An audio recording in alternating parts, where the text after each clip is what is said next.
Por otro lado, nos encontramos lo que son las adicciones conductuales comportamentales, que antiguamente en el DSM-5, que es el libro de clasificación de los trastornos psicológicos, se hablaba de adicciones con una sustancia y ahora pues, ha cambiado el nombre y se llama eso, conductuales comportamentales. Entonces, entre ellas, este libro lo que hace una clasificación que nos encontramos en la siguiente, en la que lo que es la ludopatía, que serían lo que son las apuestas, estarían aquí, también las adicciones al sexo, a las compras, a la comida y al ejercicio físico, así como también al internet. Hace esta clasificación en la que incluye adicciones a las redes sociales, el uso de la pornografía y el juego online, que aunque las apuestas se mencionaron anteriormente, serían como las apuestas online o el juego online, como los videojuegos. Aquí se podrían encontrar estas adicciones. También, por otro lado, nos encontramos lo que es la dependencia emocional, que también se clasifica aquí, y la dependencia hacia el trabajo. Estas son las clasificaciones que nos encontramos en las adicciones comportamentales. Vale. ¿Alguna duda? Bien, tengo una pregunta. Es importante. Vamos a ver, ¿eso de la ludopatía tiene cura desde el punto de vista psicológico o necesita algún reforzamiento más? Actualmente la evidencia científica lo que dice es que, al igual que con los trastornos psicológicos, lo principal es una ayuda psicológica. No obstante, se debe evaluar por un profesional para que se vea si se le requiere una medicación, algún fármaco como ayuda. Vale, estupendo. Pero sí, efectivamente, actualmente sí que tiene, a lo mejor no la palabra cura, pero sí una mejora del bienestar y calidad de vida de la persona y el ambiente. Y una pregunta y luego creo que hay más preguntas por ahí. Entonces, la ludopatía es como el alcoholismo, que se cura en grupo con ayuda psicológica, ¿no? O también puede ser ayuda individualizada, ¿no?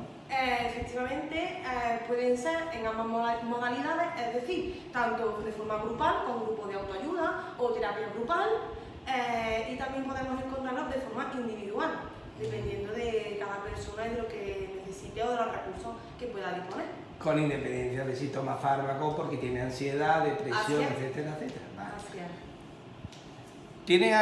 Tú ibas a hacer una pregunta, ¿no? Sí, pues Venga, eso que siempre escuchamos, ¿no? De que sería, hoy pues tiene tolerancia a la droga, ¿no?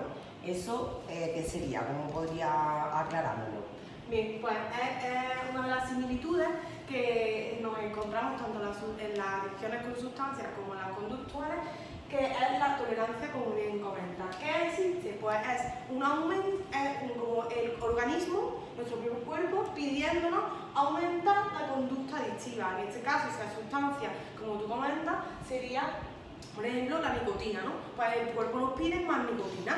Entonces nosotros tenemos que aumentar la dosis para llegar al nivel en el que el cuerpo esté tranquilo, porque necesita esta cantidad para conseguir los efectos que antes tenía. Entonces, por ejemplo, también la cocaína se va aumentando la cantidad, la dosis que se requiere para conseguir esos mismos efectos.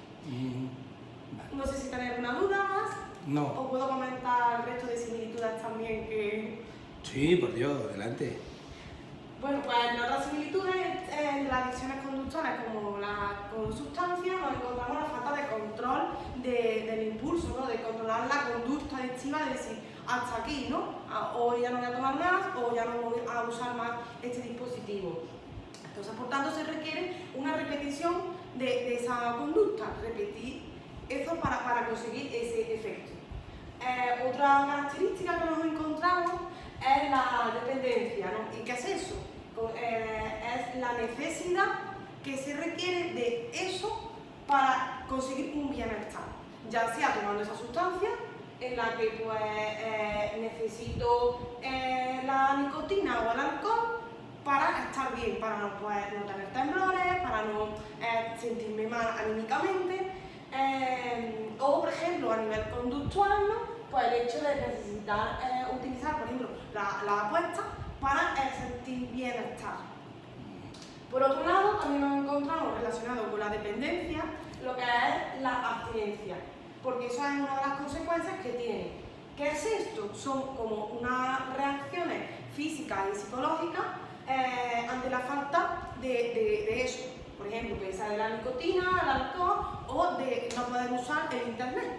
Por eso muchas personas, como no tienen conexión a internet, pues tienen alteración de la conducta, tienen síntomas somáticos, lo que son dolor de cabeza o temblores, se ponen más irritadas. O por ejemplo, cuando no hay esa sustancia, también pues tiene el síndrome de abstinencia, lo que es el mono, llamado denominada mono, que creo que es una palabra que se asocia muy fácilmente. Entonces esta característica también la tienen en común. Sin embargo, una de las diferencias que tienen entre las adicciones con sustancias como las comportamentales, nos encontramos con que, aunque yo haga uso de esa conducta adictiva, es decir, tanto de la sustancia como de comportamiento de la adicción del uso de internet, por ejemplo, no desaparece tan pronto el malestar en las comportamentales. Se requiere de un uso más continuado para llegar a ese punto de bienestar, que al contrario de las con sustancias, sí que es algo inmediato. Tú tomas la sustancia, inmediatamente se bajan los niveles de ansiedad, de abstinencia del mono. En cambio, con las conductuales necesito más tiempo. Yo, a lo mejor yo cojo mi teléfono móvil para conectarme a internet porque tengo esa necesidad, pero sin embargo, hasta que no llegue un rato, un par de horas, a lo mejor no he llegado al nivel estable de bienestar como antes. Entonces, pues también necesitamos más repetir. Y ahora mi compañera nos va a aclarar también cómo funcionan lo que es las adicciones en sí y un poco también qué tenemos que tener en cuenta. Muchas gracias.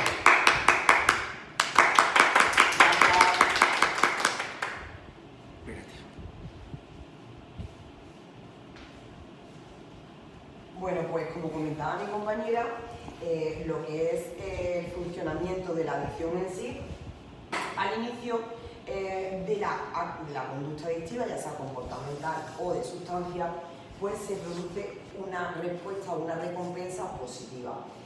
Con el tiempo, ¿qué ocurre? Pues que las consecuencias son bastante negativas. Puede ser una anticipación del placer, se dispara la dopamina, este neurotransmisor tan importante, y se crea la relación de recompensa positiva. ¿Qué es lo que tenemos que tener en cuenta con el tema de las adicciones? Pues la frecuencia de consumo, muy importante. Cuanta más frecuente sea esta conducta, cuantas más veces se haga, mayor nivel de adicción tendremos, ¿vale? Después la intensidad. Por ejemplo, no sé, un videojuego que sea muy violento a otro que sea algo más infantil, digamos, entre comillas, pues ese estímulo cuanto más intenso también crea mucha más adicción. O no sé, hay, por ejemplo, de las drogas de síntesis de diseño que antes no terminaba, el MDMA, conocido como cristal, es mucho más intenso que fumarte un cigarro, que las personas que fuman tabaco, ¿vale? Pues esa intensidad también crea esa relación adictiva. El tema del dinero, evidentemente a nivel económico, pues todas las personas que consumen tanto sustancias como juego online, ludopatía, muchísimas familias arruinadas, pérdida de trabajo, de todo, o sea, todo por simple sexo, drogas, comida, ejercicio, todo en verdad pues está alrededor del dinero, ¿no? Y algo para terminar que destaca y debemos de tenerlo en consideración, pues el deterioro y las limitaciones, ¿no? Que podemos encontrar a consecuencia del consumo tanto de sustancias como comportamentales. No sé si hay alguna pregunta. Sí, yo tengo una pregunta. Que desgraciadamente el dinero, cuando tienes un problema de este tipo, ludopatía, sexo, compra comida, ¿hay que limitárselo o no? Es la pregunta. Y de menores no hay problema, pero claro, si estás casado, tienes un hijo, hay que limitarle el dinero, porque si le limita el dinero puede ocurrir lo siguiente, que lo robe o que cometa algún delito. ¿Es correcto? Sí, pero al menos si